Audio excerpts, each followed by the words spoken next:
So good morning. This is T. Srinivas Rao, Department of Commerce, B.B. Siddhartha College, Vijayawada. So today we are going to discuss about Negotiable Instrument Act, which was which passed was in passed in the year 1887.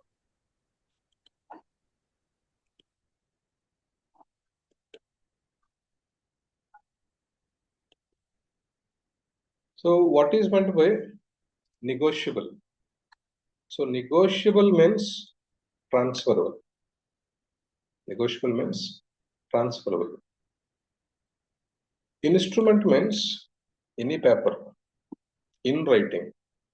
Any paper in writing creating rights in favor of one person. So that is called as instrument. That is called as instrument. Transfer. So when we say transferable, transfer can be made by simple delivery or by endorsement. Simple delivery or by endorsement. Simple delivery means, for example, if you're having 100 rupee note, so this 100 rupee note can be given to anybody. So once if you give this note to X, so automatically the instrument has been transferred. Instrument has been transferred. So that is called as what? Simple delivery. Endorsement means writing on back side of the instrument. So creating right in favor of some person. That comes under endorsement. So negotiable means transferable. Instrument means it is a paper in writing, creating rights in favor of some person. So transfer can be made in two ways. One is a simple delivery or by endorsement. Or by endorsement. Now, what is the scope of Negotiable Instruments Act? The scope of Negotiable Instruments Act. So this act is applicable to whole of India, except to the state of Jammu and Kashmir. So most of the acts in India, which were passed by the Indian Parliament, so are not applicable to the state of Jammu and Kashmir. So because of special category status which is given to Jammu and Kashmir. Now this act deals with specifically three instruments. So one is promissory note, the other one is check, the other one is bills of exchange. So these three are covered under Negotiable Instruments Act. Okay. Now what is the need of this particular act? So what is the need of this particular act? So what is the need of this particular act? So the main objective of any business is to make profits. 100%. The main object is to make profits only. So to make profits, any business should be trying to sell more goods. 100% they should try to sell the more goods. So they can sell more goods only if they are selling goods on credit basis. So if they don't sell goods on credit basis, 100% that business cannot sell more goods. Then automatically their profit will be reduced. So if you are selling goods on credit basis, then what is the guarantee that the person who is purchasing goods from you will definitely pay back the money? So there should be some legal protection for the person who is selling goods on the credit. So if there is some legal protection given to the seller who is selling goods on credit basis, 100% these sellers will try to sell the goods on credit. That is the first reason.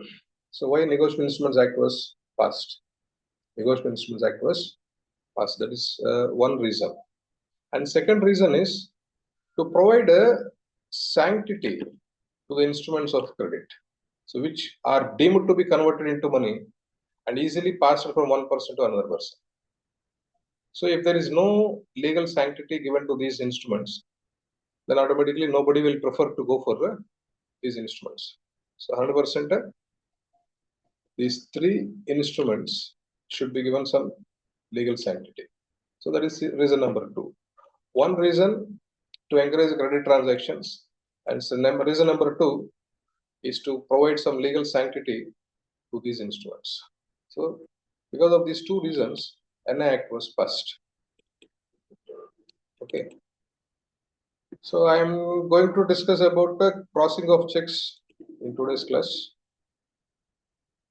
So what is a check? So check is nothing but a bill of exchange.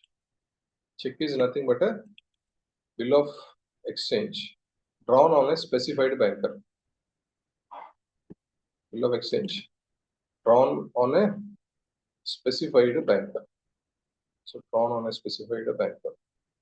So payable on demand. Payable on demand. That is called as a check. So check will be like this. So pay to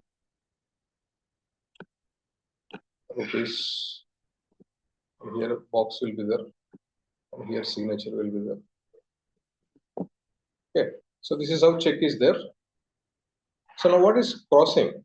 So when I say crossing of checks, if I draw two transverse lines across the face of the check, then it is called as crossing of checks.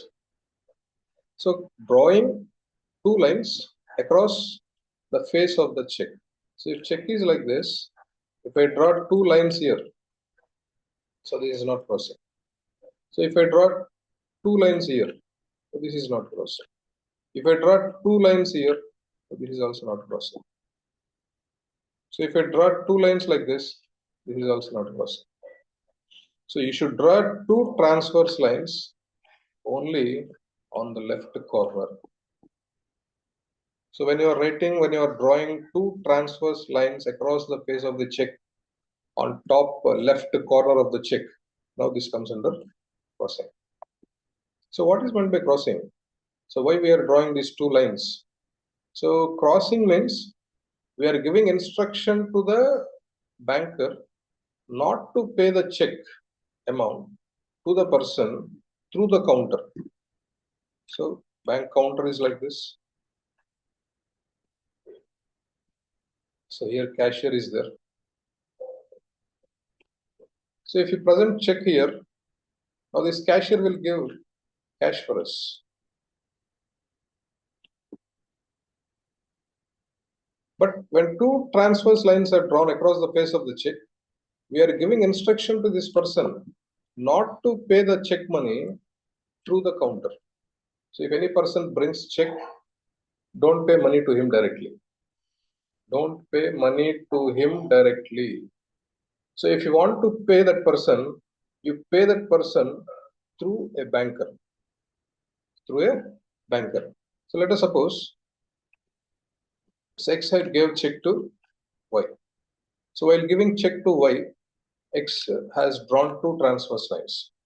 If Y goes to bank, banker will not give money. Banker will not give money to Y. Now what Y should do? So now Y can take his banker. So let us suppose Y is having account in a Union Bank. Y is having account in a Union Bank. So what Y can do? Y can take this Union Bank person to X banker. So now this person will go here. So if this person goes, now X banker will pay money to the Y's banker, not to Y, Y's banker. Now Y banker will pay money to Y. Y banker will pay money to Y. So this is the meaning of crossing a check. That means we are giving a strict instruction to the banker not to pay that person through the counter. Even if he brings the check, even if it is a valid check, my signature is valid, nothing, no corrections are there on the check, but still don't pay the money. So you can pay the money to that person only through his banker. So that is the instruction we are giving, and that is a purpose or need why we are going for crossing of checks. Clear? Okay, that. Next, how many types of crossing are there? How many types of crossing are there? So there are different types of crossing. So 4 types are there. First one is a general crossing. Second one is special crossing. Third one is not negotiable crossing. And last one is account pay crossing. So first one is general crossing, second one is special crossing, third one not negotiable crossing, fourth one account pay crossing. So you see here general crossing. So what is this general crossing? So general crossing means simple, drawing these two transverse lines across the face of the check. So that comes under general crossing. So already I told this instruction in the introduction. So when you are drawing two lines, you are giving instruction to the banker not to pay money to the person. So pay that person only through his banker. So even if a person comes directly to the bank, so banker should not pay money. So banker should not pay the money. So that person should come with his banker. Then only banker should pay money. So this is simple. This is general crossing. Special crossing. So special crossing. Crossing means same, drawing two transverse lines across the face of the check. So I wrote two lines here, or I have drawn two lines here. So after drawing two lines here, like this, I am writing the name of the bank here, SBI, or Punjab National Bank, Union Bank, Axis Bank. So if I write the name of the bank between two transverse lines, then it is called as special crossing. Special crossing. So you see, I am giving check to Y. Okay. So here I wrote SBI. I wrote SBI. That means Y will get money from my banker only if Y is having account in State Bank of India. If Y is having account in Andhra Bank, so now Andhra Bank we don't have. It was merged with some other bank, Union Bank. So if Y is having bank account in Andhra Bank, now this check cannot be encashed. This check cannot be encashed. So if I'm writing the name of the bank, compulsorily the person who is taking check from me should have account in that bank. In that bank. So this is one problem. So Y may have account in SBA or Y may not be having account in SBA. So but in practically, so before writing the name of the bank, the customer bank details will be known to the person who is giving the check. So 100% they will inquire and they will write the, so that is not a problem. So when we are writing the name of the bank between two transverse lines, then it comes under special crossing. Comes under what? Special crossing. Okay. So two crossing we completed. One is general crossing.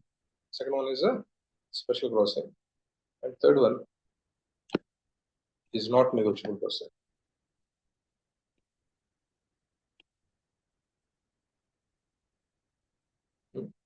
Okay. So this is a meaning. Not negotiable crossing. So same. So when I write not negotiable words in these two transverse lines, then it is called as not negotiable crossing. These two transverse lines, if I write not negotiable, then it comes under not negotiable transfer, not negotiable crossing.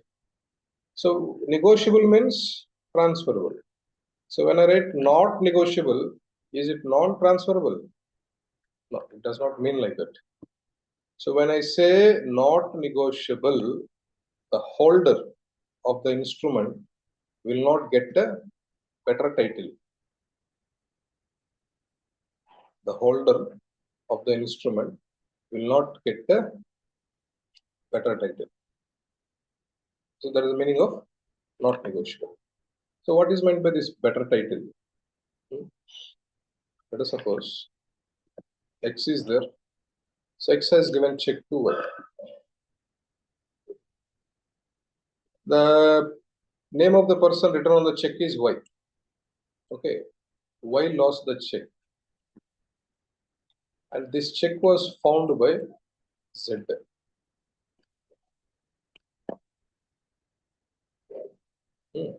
So this check was found by Z.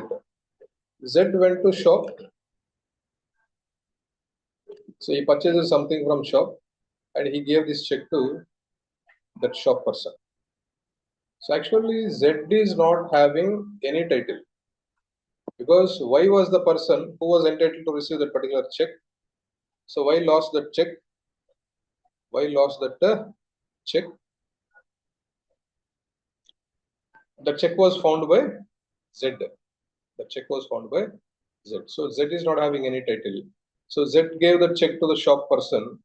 Shop person gave goods to Z. So later Y filed case on Z. Sorry, shop person. Now this shop person has to return the check to Y because this person will not get any title because the person who gave this check to this person is not having title. You will not get a better title than the person who has given that check to you. So this is called not negotiable person. Not a negotiable person. Okay. The last one is account pay crossing. Last one is what? Account pay crossing. So account pay crossing means same. So same. This is what I said. It does not mean not transferable. It can be transferred like any other check. The word not negotiable can be added to general as well as special crossing. Is to give protection to the owner of the check. So you see, Y lost the check, but still Y is having protection. Y is having a protection. Okay. And last one is account pay crossing. So when I write the two words account pay between two transverse lines, then it comes under what? Account pay crossing. So now what is the difference between account pay crossing and the general crossing? So is there any difference? Yes, in general crossing, so what I said, the person to whom we are giving this check, the person can take his banker. The person can take his banker to the issuing person banker and take money. But when I write account pay crossing, or when I do account pay crossing, banker will not pay money even if that person brings banker. Banker should not pay. What he has to do? First, he has to deposit that money in that person bank account. You see, for example, so I gave check to Y. So in between these two lines, I wrote account pay crossing. So if I write account pay, even if X brings his banker, my banker should not pay money to that banker. So if I write account pay, I am giving instruction to the banker, don't pay money to the person or his banker. First, whatever amount is to be paid to X, credit to his account. So 10,000, let us suppose. So this amount should be credited in the X account. Directly, the amount will not be paid. It will be credited in your account. Now X can use debit card, check or withdrawal form and take money from the account. So this is the meaning of account pay crossing. So general crossing is different, account pay crossing. Now special crossing is there, not negotiable crossing is there. So these are the four different types of crossing in checks. Okay. We will stop here.